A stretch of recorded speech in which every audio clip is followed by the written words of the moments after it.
Bom, suponha que a gente queira fazer, né, aquela função novamente, né, de fazer a divisão de dois números e capturar todas as situações, inclusive situações inválidas de divisão por zero.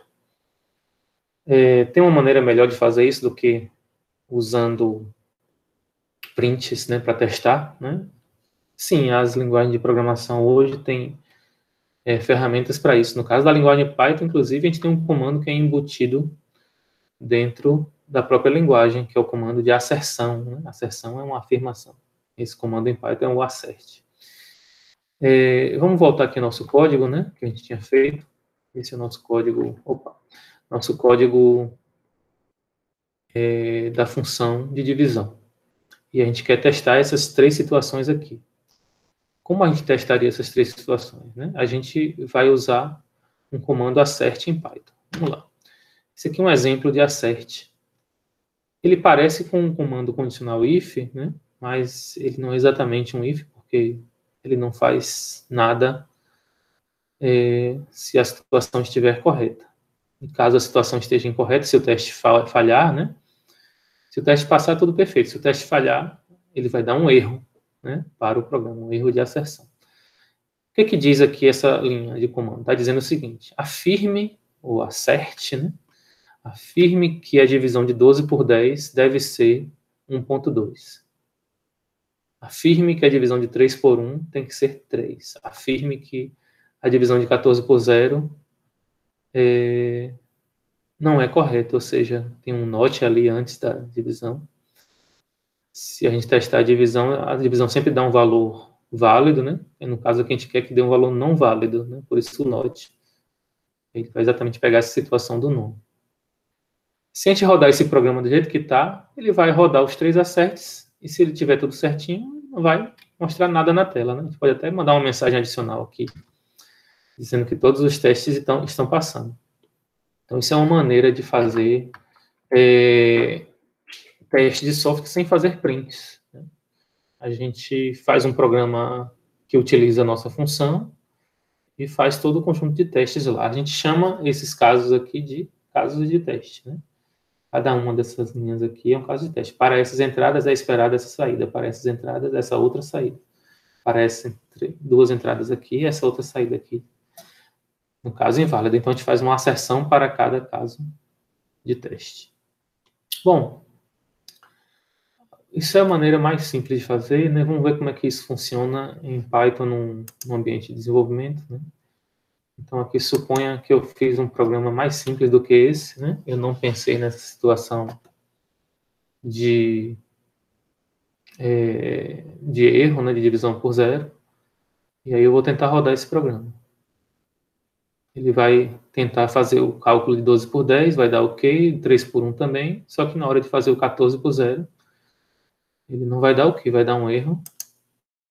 Observem que o erro que vai dar é uma divisão por zero.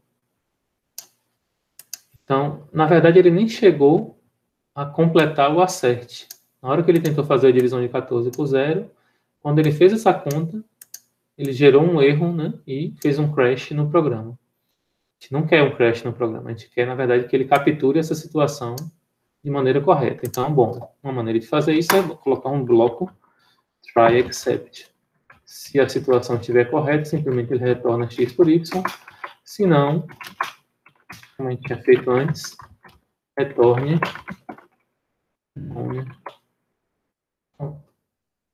Vamos rodar agora todos os testes passando, né? É claro que pode haver situações, né, em que o teste falha porque você ainda não resolveu o problema de maneira totalmente correta, né? Vou colocar uma situação aqui, por exemplo, que isso aqui não é algo comum, né, você colocar um teste errado, né? Mas é só para ilustrar o que vai acontecer caso ele tente fazer essa asserção. Obviamente, essa asserção vai dar errado porque a divisão de 3 por 1 é 3 e não 2. Mas rodando isso, olha só o que acontece aqui. É dado um erro de asserção e é mostrado, inclusive, ó, na tentativa de fazer a asserção de 3 por 1, né, ser igual a 2, houve um erro de asserção. Isso poderia ser uma situação em que o código está errado. Aqui, no caso, na verdade, é porque o teste está errado. Mas como garantir que os testes estejam corretos? Bom, testes são coisas simples, é só você pensar situações típicas corretas que você vai estar razoavelmente coberto, né? O código em si que a gente faz, né, que é mais complicado, né? O código de acessão é um código simplesmente de comparar algo com um valor, enquanto que o código que faz, né, uma função propriamente dita, ele geralmente é mais complexo. Bom, voltando aqui para nosso slide, então, essa seria então a maneira mais elegante de testar, usando o assert. Só sistematizando a ideia do que é um assert, né? Um assert, como eu já disse, é uma asserção. Se está tudo ok, nada acontece, o código está correto. Se a asserção é falsa, há um erro de asserção, vocês viram ali, assertion error, que vai ser evidenciado pelo seu programa. Geralmente o padrão do assert é fazer assert, espaço e uma condição lógica. Pode ser uma condição qualquer, uma função ser igual a um valor, ou se for uma função booleana, simplesmente a própria função, porque se for verdadeira ela tem que ser true. Enfim, por aí. Essa ideia de usar asserções em Python ou em qualquer linguagem de programação, né, leva a uma maneira de desenvolver software que é um pouco diferente do que a gente está acostumado a fazer, né? Até o presente, a gente tem desenvolvido software de que forma? A gente recebe um problema, né, uma especificação, a gente interpreta ela, interpreta a especificação, quais são as partes, os elementos, como resolver, pensa num algoritmo, né, aí escreve um código para isso, né, com as variáveis necessárias, com as estruturas de controle necessárias, e aí roda esse programa e vê se está tudo funcionando, né? Geralmente faz os testes manuais, a gente roda o programa e vê, coloca algumas situações possíveis e vê se o programa está respondendo adequadamente. Outra maneira de fazer software seria o que a gente chama de desenvolvimento dirigido por testes, que é uma tendência que está ganhando muito espaço em muitas empresas do mundo, né? Inclusive aqui do Brasil e de nossa cidade, que é programar de uma maneira um pouco diferente. Então, em vez de você pensar na sua especificação, né, ler, interpretar seu problema, depois fazer o seu código e depois que terminar seu código, testá-lo, não. Você começa a partir dos testes. É o teste que dirige o seu desenvolvimento, é o teste que dirige a sua programação. Então, como é que você faz isso? Você escreve os testes antes da codificação ou durante a codificação, né? É possível fazer depois também, né, como a gente fez aqui, né? A gente fez ali a função e depois fez as acessões. Aqui a gente vai, né, mostrar uma ideia de como fazer de maneira contrária. Escrever o teste primeiro. Como é que isso funciona, né? Então, esse tipo de desenvolvimento dirigido por testes, né, em inglês chamado TDD, né, Test Driven Development, permite que a gente faça o código de que forma? Primeiro a gente escreve os testes, só depois faz o código. Como é que isso funciona? Bom, escreve o teste primeiro, antes de escrever o programa. Aí, depois que você implementa o programa, você roda o teste. É possível que esteja correto de cara e todos os testes passam, então está tudo ok, você segue para fazer outra parte do programa ou outro programa. O problema é quando ele não funciona, né? Se ele não funciona, você vai ter que corrigir, né? Então, bom, você escreve um teste, roda ele para ver se passa ou falha. Se ele falhar, o que você vai fazer? Você vai corrigir o programa para fazer o teste passar. Você vai escrever algum código para fazer o teste passar. Precisa escrever todo o código para passar em todos os testes? Não, escreve o código para passar num conjunto preliminar que lhe ajuda a entender o problema, né? Então, às vezes, se o seu problema é bem complexo, você pode dividir ele em partes.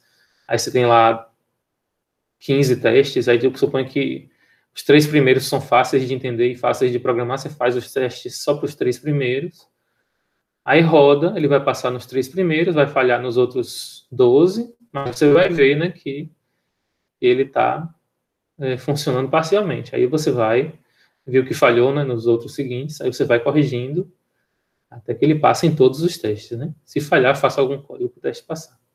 Quando o seu código está passando em tudo, né, você vai ficar repetindo esse processo até ele passar em todos. Quando terminar e estiver passando em todos, nem sempre o resultado do código é tão bonito como a gente gostaria que ele fosse. Isso faz com que a gente, né, melhore e embeleze e organize, não só embelezar, né, organize estruturalmente nosso código, né, melhore a forma do nosso código, comente o código, organize melhor, né? E isso a gente chama de refatoração. Refatorar o código, né? Significa organizá-lo para ele ser mais eficiente ou mais elegante. O código já está correto, né? Porque você fez vários testes para você passar, né? Você fez, se falhou, você foi corrigindo, você ficou repetindo esses itens aí 1, 2 e 3 várias vezes até ele passar em todos. Passou em todos, você tem confiança que está ok, mas nem sempre o seu código está bonito e eficiente. Aí você melhora o seu código, torna ele mais eficiente. Isso a gente chama de refatoração. E a gente vai ver, então, esse tipo de situação com um exemplo já, né? A gente vai ver esse exemplo completo, vamos ilustrar esse processo de desenvolvimento dirigido por teste. Por hora, imagine o seguinte, né? Para fazer desenvolvimento dirigido por teste, a gente precisa de asserções, a gente tem que testar o código, e a gente tem que fazer o código aos poucos, né? Vai fazendo os testes e vai fazendo o código, vai fazendo os testes, vai fazendo o código, vai fazendo os testes, vai fazendo o código, até você está se sentindo confortável de que você tem uma confiança boa de que seu software está funcionando bem. Enfim, é isso sobre desenvolvimento dirigido por teste. Daqui a pouco a gente mostra um exemplo.